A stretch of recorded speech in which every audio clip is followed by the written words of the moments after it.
News presentation. Good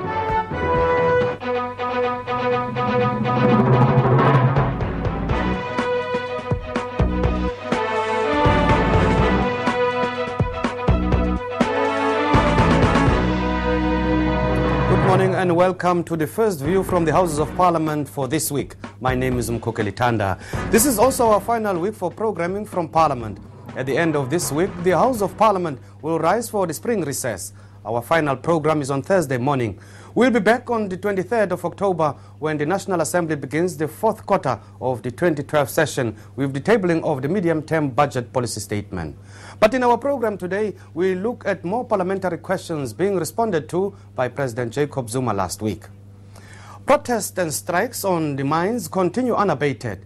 The military has been deployed in some areas to assist the police, and there are expectations that President Jacob Zuma will make an announcement in this regard in Parliament. But the President had already warned that steps will be taken against the instigators of illegal protest action. He was responding in the National Assembly to a question from the IFP's Eric Lucas.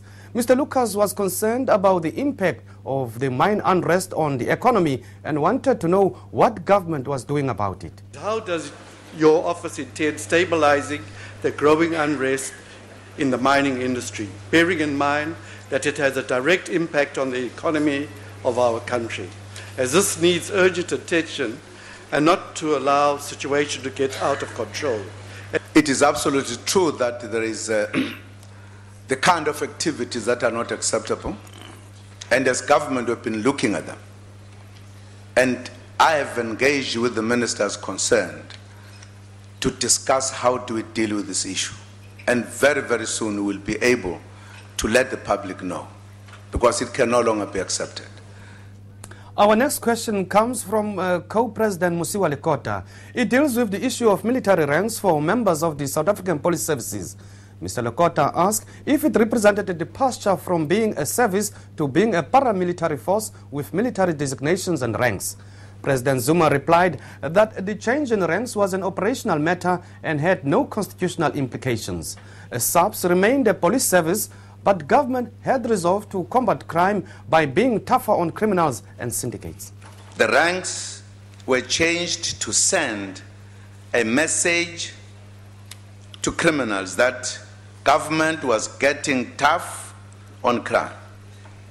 This approach has borne results as evidenced by the reduction in the levels of serious crime. However, we have consistently stressed that the police must operate within the confines of the Constitution. The issue of ranks on its own cannot constitute militarization. One can call the management of police by any other name. What is important, however, is the orientation of the police. This change of police ranks should also not be viewed in isolation of the other pillars of our strategy.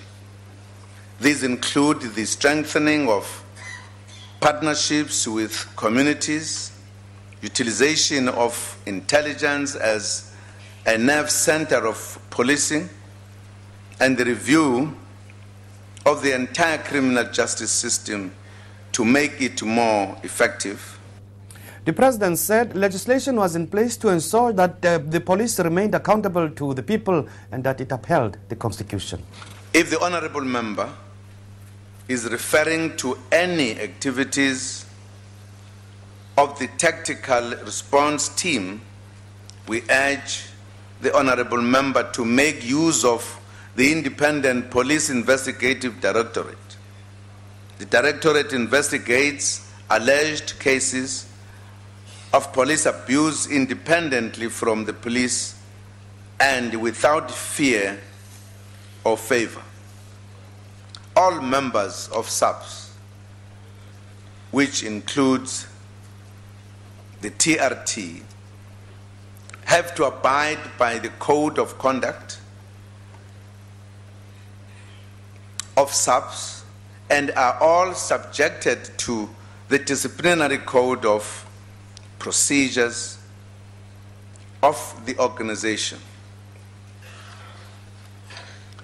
Any wrongdoing by a TRT member will be investigated. I must also add that complaints against the TRT must also be judged overall against successes they have scored in various parts of the country in dealing with cases of armed robbery, drug bust, rhino poaching, cash in transit, heist, and other similar serious violent crimes. Mr. Lokota was not in the House, and the supplementary question came from Leonard Ramatlakana of COPE. He said COPE had warned that the step to militarization was wrong and in fact unconstitutional. We warn that such an introduction is a slow walk back to Flag Plus. But your government persisted. The result of this ill-conceived decision, which created paramilitary unit, is creating a tension between community and the police. It is there for all to see. The Marikana massacre, the TRT, the Kwatamana hit squad, which has about more than 45 bodies behind their belt, is the result of this militarization. The question is, Mr. President, how are you going to make sure that these militarization that create this impression that the police force is now having the firing power against the unarmed civilian and people is going to be reversed? How are you going to make sure that it is reversed? I know the honorable member has always asked this question. I've said we were faced with crime that was growing, and we needed to give the police everything that they needed to fight crime. And I'm saying they have fought crime and succeeded to do so. You are quoting other instances of events by the police that happened even before they were referred to as ranks. You are all putting it together as if it happened after the ranking. It's not true, you know it very well. We are dealing with crime. We are saying the police must be empowered, must be encouraged to fight crime. And ranking them, as we felt we needed to, was one way of making the police feel they can fight the crime. You could have a different view. You have a right to have a different view. And you could raise it. And you could, because you can't say before the ranking there was no crime in South Africa. Because we are putting it that as soon as you created ranks, then the crime went up. But it is actually the other way around. The remilitarization of the SAPS and the Marikana tragedy happened under the current Minister of Police. The latter, the Marikana tragedy, was the inevitable outcome of the former, the militarization of the SAPS. And in most other democracies in the world, the Minister of Police would have done the right thing and stepped down immediately after such a tragedy. Yet he hasn't. Of course, we do need to know if he offered his resignation. Presumably not. Once the Judicial Commission of Inquiry findings are announced, and should the burden of the blame for the killings lie at the feet of the SAPS, will the President do the right thing and replace him? And if he's decided he will not, could he explain to this House what reasons he would have for not doing so? We don't need to await the outcome of the Commission of Inquiry to know his thoughts on this matter. Please enlighten this House, sir, because the buck stops with you. I think the honourable member is too much in a hurry. He wants the President to judge results that have not yet come out. I don't know, where have you ever heard that? Because we don't know what will be the results of the inquiry. Why should we pose the question? What then will you do X, Y, Z? I think you are too much in a hurry, honourable member. It would be nice to have members from that side of the House acknowledging successes like the more than 60 million rand drug seized and arrest of 8 people last night, effectively closing down on a major drug and 499 scheme in South Africa.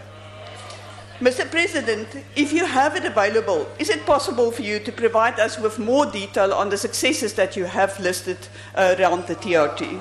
I think it is a well-known fact that crime has come down in the country. It was very high as a result of the police that were encouraged, empowered. They were then able to act decisively and brought down the crime. As you have just counted, how many times they have discovered drugs, how many times they have stopped armed robberies to criminals who are well armed, who shoot to kill. There has been successes, and what people are not doing is to balance when they discuss these matters. The successes and perhaps what could be, as they refer to, as shortcomings. Police have made strides in terms of bringing down crime. It is a fact. If need be, we could bring the information to show what happened at a given time and up to now. So the honorable members are very much aware of the successes. But of course, as the opposition, they will do what the opposition do, to pretend there is no progress made by the police. That's what they will do. Unfortunately, is the nature of oppositional politics. If they're not constructive, they try to find something. If they can't tackle your policy, they must find mistakes, because they can't provide an alternative. After the break, a view from the President on the government's performance with regard to basic education. Stay with us.